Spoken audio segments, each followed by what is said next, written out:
Hey guys, Justin Conoco from theclosers.ca here and Grogan Conoco Real Estate Brokerage. Just wanted to give you our August market update. So the month of July, 934 homes sold, which was actually 4.7% down from the previous year, but the previous year had actually been the best July that we had since 2007. So don't let those numbers skew you too much.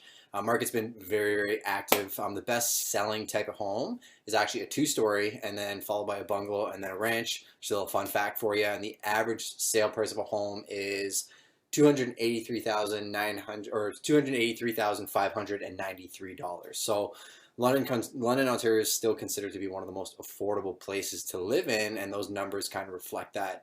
Another thing we just wanted to bring up is a small little legal brief pertaining to investment property. We read an article recently about how a lot of people trying to document occupancy in investment properties, thinking that if they send their address or their driver's license to a certain address that they can get away with that as far as a capital gains tax exemption when it comes time to sell the property.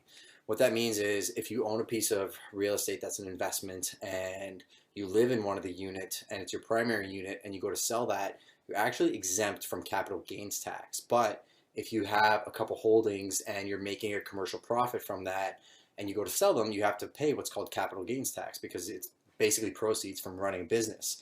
Going back to what I was saying about document occupancy is some people try and play with the system and basically just send mail there and say, oh, you know what, I'm living in the upper unit so that when I go to sell it, I can get away with not paying the capital gains tax. But a fact that I need you guys to be aware of is 2 years ago, the CRA actually cracked down on that. They did 600 audits of people and actually over, I think almost half of those were actually convicted, and the fine for doing that is actually double the capital gains tax. So something to be aware of if you're in the invested market and you're looking at different ways to structure your company or maybe get some tax exemptions.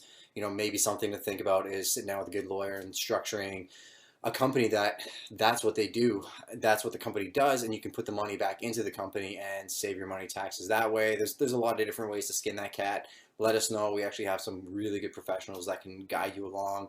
As far as that's concerned, we could sell you guys the property and then we could set you up with the right people to make sure that you're getting all the exemptions you should get and paying, the proper amount of tax versus not overpaying your taxes as well. So if you guys have any questions, we're always here, 519-860-6547 or info@theclosers.ca. Take care.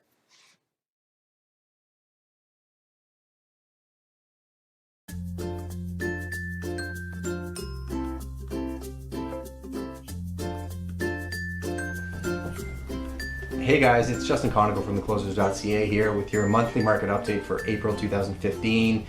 So there were 769 homes that sold last month. Now, if we were going to compare this March to last March, it wouldn't really be fair because the weather last year held on strong. I mean, we had winter till almost April or May.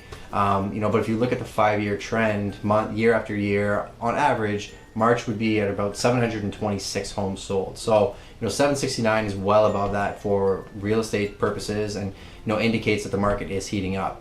Boots on the ground wise, we are seeing a lot more multiple offers. We're seeing properties that are priced right, selling really, really quickly. So again, a strong indicator that buyers are out there looking for properties and maybe missed out on some over the winter time and looking to really capture that right property over the springtime or summertime market. So if you're thinking of listing now, it's definitely a good time to get serious. Another thing that we wanted to bring up, and we usually like to bring up at least one legal fact or something that's going to affect the real estate industry to give some value to the agents that are out there, and obviously the rest of our listeners that subscribe to our show, is as of July